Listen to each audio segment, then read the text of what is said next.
प्रिय मित्रों, आप सभी का धाकड़ एजुकेशन चैनल में हार्दिक स्वागत वंदन है, अभिनंदन है। और आज हम ऐसी चीज लेके आ गए हैं जो कि अभी फिलहाल ही अपडेट हुई है। 1 जुलाई 2024 से भारत की कानून संहिता के कुछ आईपीसी धाराओं को बदल दिया गया है, जिसमें पहले जो धाराएं थी उन्हें बदलाव कर दिया गया है। और इन धाराओं के बारे में जानते हैं क्या है बदलाव, किस जुर्म में कौन सी धारा। नंबर 1, हत्या के लिए पहले 302 धारा लगती थी, लेकिन अब इसे 101 माना गया है।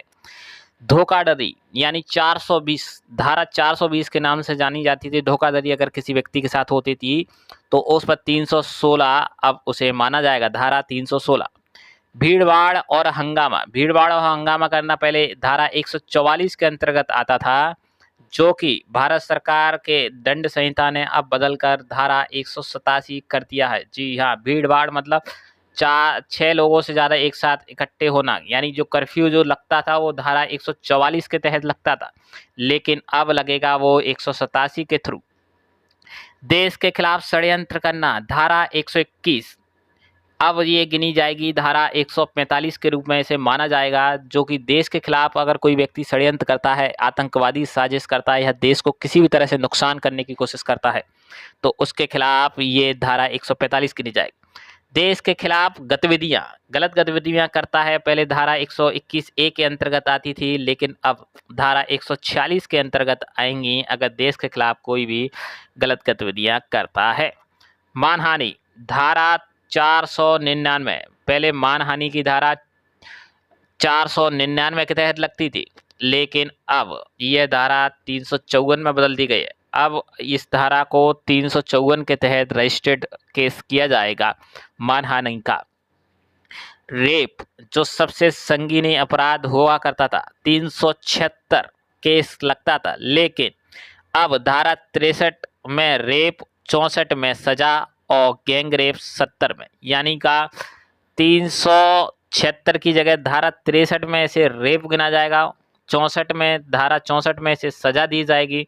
और अगर किसी व्यक्ति ने गैंग रेप किया है तो उसे धारा 70 के तहत सजा सुनाई जाएगी। मानहानि सेक्शन 499 और 500 जिसे अब धारा 354 कर दिया है, यानी मानहानि के पहले 2 केसेस थे, सेक्शन थे, उनकी धाराएं थीं, लेकिन अब उन्हें सिर्फ 354 में समेट दिया है। धरना प्रदर्शन, दंगा फसाद करना 147, 148, 149 ये धाराओं को नया सेक्शन दे दिया गया है। अब ये नया सेक्शन के नाम से जानी जाएंगी ये धाराएं।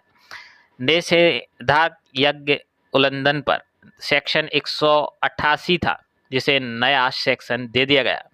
राजद्रोह कानून धारा 144A के तहत आता था, धारा 150 के तहत अब इसे माना जाएगा। तो दोस्तों, आज जो हम लेके आए हैं वो शायद ही कोई लेके आया हो। यूट्यूबर झूठी चीज़ों को दिखा देते हैं, लेकिन उन्होंने कभी यह नहीं सोचा कि इंसान से संबंधित चीज़ें उन्हें दिखाई जाए जो उनके जीवन में लाभ। ये धाराएं पूरे भारतवर्ष में बदल चुकी हैं, क्योंकि भारत के कानून संहिता, दंड संहिता के नियम में ये बदलाव हुए हैं। और अगर आपके साथ ये धाराओं में से कोई भी दंड होता है तो आपको ये पता होगा इस जानकारी के माध्यम से कि आप कौन सी धारा के तहत आपको इसमें गिरफ्तार किया जा रहा है। और भी ऐसी ही अच्छी जानकारी के लिए आप हमारे चैनल से जुड़े रहते हैं तो आपको हम ज़रूर अच्छी चीज़ें प्रोवाइड कराएंगे, लेकिन उससे पहले आप हमारे चैनल को ज़रूर सब्सक्राइब कर लीजिए इसी तरह की अच्छी जानकारियों के लिए। बाकी धाराओं की जानकारी चाहते हैं तो आप हमें कमेंट में लिख दीजिए, एक और वीडियो पूरी धाराओं के साथ बनाएंगे। धन्यवाद।